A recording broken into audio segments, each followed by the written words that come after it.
Hello everyone, ये है question number 11 and 12 किस एक्सरसाइज का 5.2 का।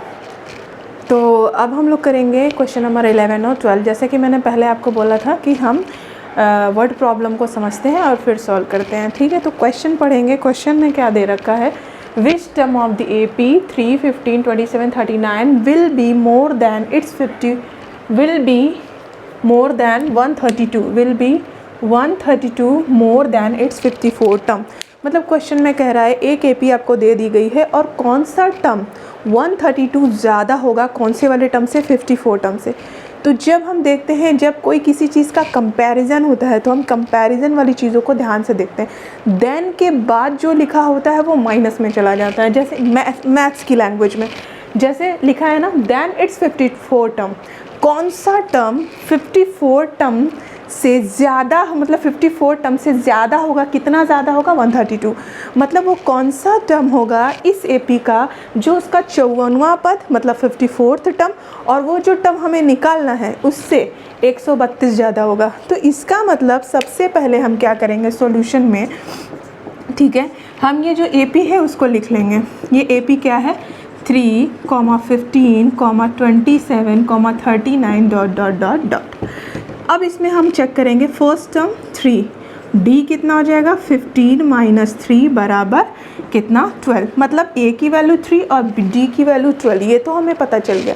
अब हम क्या देखेंगे बच्चों कि कौन सा टर्म, विच टर्म। तो सबसे पहले विच टर्म निकालेंगे। तो विच टर्म क्या है, वो Tn है। मान लिया क्या है, Tn है। तो A plus n minus 1 into में D। तो हम यहाँ विच टर्म हमें पता नहीं, n की वैल्यू, A की वैल्यू 3 प्लस n माइनस 1 और D की वैल्यू क्या है बच्चों 12। अभी इतना रख देते हैं। अब इसको आगे सॉल्व करो, 3 प्लस 12n माइनस 12। तो ये हो जाएगा कितना बच्चों, plus minus minus minus 9 plus 12n। इतना हो सकता है या इसको हम ऐसे लिख सकते हैं 12n माइनस का 9 लिख सकते हैं, ठीक है। अब क्वेश्चन क्या कह रहा है, ध्यान से समझो कि ये जो Tn हमने निकाला ना 12n माइनस 9, ये ज़्यादा है। कितना ज़्यादा है 132, किससे 54 टर्म से। तो अब आप सोचो अगर Tn ज़्यादा है, अगर Tn ज़्यादा और जो ज़्यादा होता है वो बड़ी वैल्यू होती है और हमें पता है कि हम 5 में से 3 घटाते हैं, ना कि 3 में से 5। जो बड़ा होता है हम उसमें से छोटे नंबर को सब्ट्रैक्ट करते। तो बड़ा नंबर कौन हुआ, जो हमने माना है विच टर्म, ठीक है। माइनस किससे बड़ा है 54 टर्म से। तो T54 कितना बड़ा है बच्चों 132, ठीक है। तो अब हम लोग क्या करेंगे, यहाँ पुट करेंगे। Tn की वैल्यू हमारी क्या आई है बच्चों 12n माइनस का 9 माइनस T54। अब T54 कैसे निकालेंगे बच्चों, A plus n minus 1, n minus 1 क्या है, इसका n तो पता है ना, इनटू में D बराबर कितना हो जाएगा 132। तो 12n माइनस 9 माइनस जो AP का फर्स्ट टर्म और D विच टर्म का है, मतलब जो जिस टर्म का है, मतलब कहने का सीधा सीधा समझिए, ये जो AP है इसका फर्स्ट टर्म और D तो कभी बदलेगा नहीं ना। इसका कोई भी टर्म निकाले फर्स्ट टर्म और D तो सेम रहेगा। तो जिस तरह से nth टर्म का फर्स्ट टर्म 3 था और D 12 था, उसी तरह 54 का निकालेंगे। तो 54 टर्म इसी का तो निकाल रहे हैं, इसी सीरीज़ का 54 टर्म, मतलब फर्स्ट टर्म 3 हो गया और कॉमन डिफरेंस 12।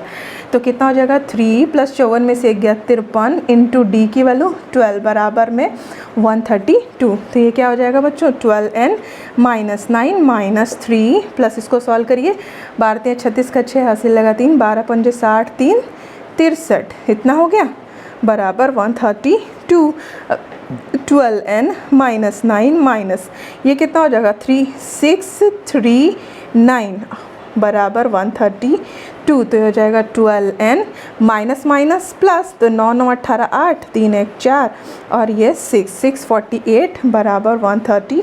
तो 12n बराबर 132 माइनस इधर आएगा बच्चों प्लस 648। अब ऐड करेंगे 8 2 10 का 0 हासिल लगेगा 4 3 7 1 8 और 6 1 7। तो n बराबर क्या हो जाएगा बच्चों 78/12, 12 72 72 84, 8 2 10 का 0 4 3 7 1 8 6 1 7। तो n की वैल्यू इससे काटेंगे, कट तो जाना चाहिए। आई थिंक सब्ट्रैक्शन एडिशन तो सही है। 2 6 का 12, 2 3 6 दोनों 18, 0 3 2 6 3 एकम 3 तरीके 9, 2 छक्का 12, 65। कितना आया बच्चों? 65। तो आंसर कितना आया? 65। मतलब जो 65वां पद होगा, 65 टर्म जो होगा वो इसके 54 टर्म से कितना ज़्यादा होगा? 132। तो इतना आई होप मुझे लगता है समझ में आया होगा। तो अगर आपको प्रॉब्लम हुई होगी कोई भी तो आप कमेंट में लिख सकते हो, ठीक है। तो इस क्वेश्चन को आप कर सकते हो, बहुत ही आसान है और लैंग्वेज मैंने बता दी कैसे पकड़ेंगे। तो अब हम देखते हैं नेक्स्ट क्वेश्चन, ठीक है। आप वीडियो को पॉज करके अपने नोट्स बनाते रहिए। वर्ड्स प्रॉब्लम बहुत अच्छे होते हैं और इसको समझ लिया कॉन्सेप्ट तो आपको आगे के लिए बहुत दिक्कत का सामना जो नहीं करना पड़ता है, आगे चलकर प्रॉब्लम उतनी नहीं होती है, ठीक है, क्योंकि वर्ड प्रॉब्लम ही अंडरस्टैंडिंग को ज़्यादा डेवलप करता है। तो अब है आपका दूसरा क्वेश्चन और मैंने दूसरे क्वेश्चन को थोड़ा शॉर्टकट में लिखा है क्योंकि दूसरा क्वेश्चन का लैंग्वेज थोड़ा बड़ा था और बोर्ड जानते हैं आपकी 2 क्वेश्चन लिखने में बोर्ड भर जाएगा फिर, तो मैंने समझा देना है कि है क्या। 2 AP आपको दे रखा है, मतलब आपके पास 2 समांतर माध्य हैं, समांतर श्रेणी है, अर्थमेटिक प्रोग्रेशन है जिसका कॉमन डिफरेंस सर्वांतर सेम है। मतलब जो सर्वांतर इधर का है वो सर्वांतर इधर का, मतलब चलिए 2 कॉमन से सीरीज मान लेते हैं। मान लो 2 5 3 जोड़ रहे हैं ना 8, सब में 3 3 का डिफरेंस है। मान लीजिए 3 6 9। आप देखो कि AP ऊपर अलग है नीचे अलग है, लेकिन इसको सब्ट्रैक्ट करते हैं तो भी 3, इसको सब्ट्रैक्ट और यहाँ सब्ट्रैक्ट करते हैं तो भी 3, मतलब कॉमन डिफरेंस दोनों में क्या है? सेम। अगर कॉमन डिफरेंस सेम है तो ऐसा क्वेश्चन कैसे बनेगा हम बताते हैं, ठीक है। इस सीरीज़ में सीरीज़ कैसी चल रही है, इस क्वेश्चन में सीरीज़ कैसी चल रही है ये हमें नहीं पता, तो हम सीरीज़ पहली सीरीज़ AN मान लेते हैं या T1 मान लो आप ऐसे मान लेते हो TN।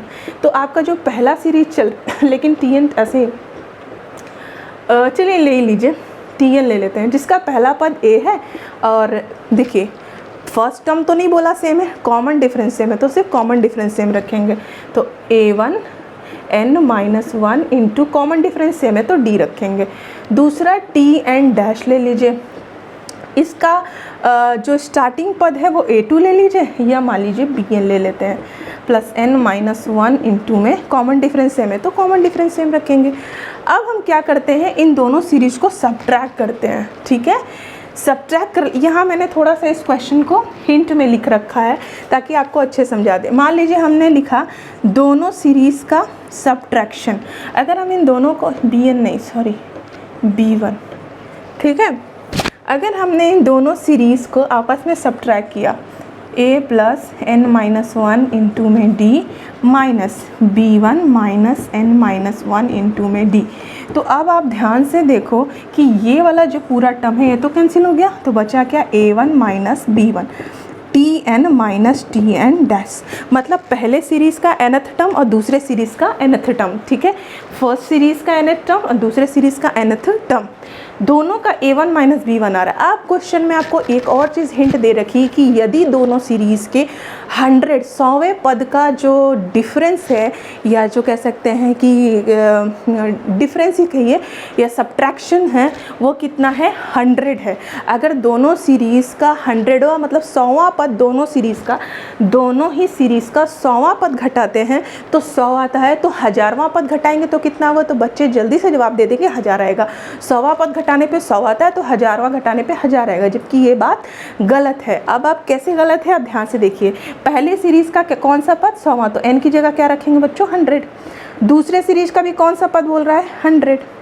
अब आप देखिए इधर तो कहीं n है ही नहीं ना, आप क्वेश्चन में ध्यान से देखो जो हमारा सॉल्व करने पे आया है इसमें तो n है, तो यहाँ पे n की जगह 100 रख दिया और यहाँ भी n की जगह 100 क्योंकि दोनों का 100वां पद निकालना था। लेकिन इधर तो कहीं n है ही नहीं ना, मतलब ये इधर वाला जो पार्ट है आपका LHS जो है ये क्या है? RHS ये क्या है? इंडिपेंडेंट है किससे? n से, मतलब n है ही नहीं तो n पे डिपेंड करता ही नहीं। तो दोनों, और हमने अभी पढ़ा है कि 100वां पद का सब्ट्रैक्शन कितना है? A1 माइनस B1 ऐसे लिखिए, और 100वें पद का सब्ट्रैक्शन कितना है बच्चों? 100। तो एक तरीके से A1 माइनस B1 बराबर भी वही चीज़ हो गई, या आप ऐसे अगर कंफ्यूज होते हो तो 100वें पद का सब्ट्रैक्शन 100 बोला है और इसकी वैल्यू किसके बराबर थी? A1 माइनस B1 के। इसका मतलब अगर हम 1000 रख दें, n की जगह आप क्या रख दें? 1000 दोनों के 1000वें पद का सब्ट्रैक्शन, तो यहाँ पे कितना आएगा? 100। क्यों?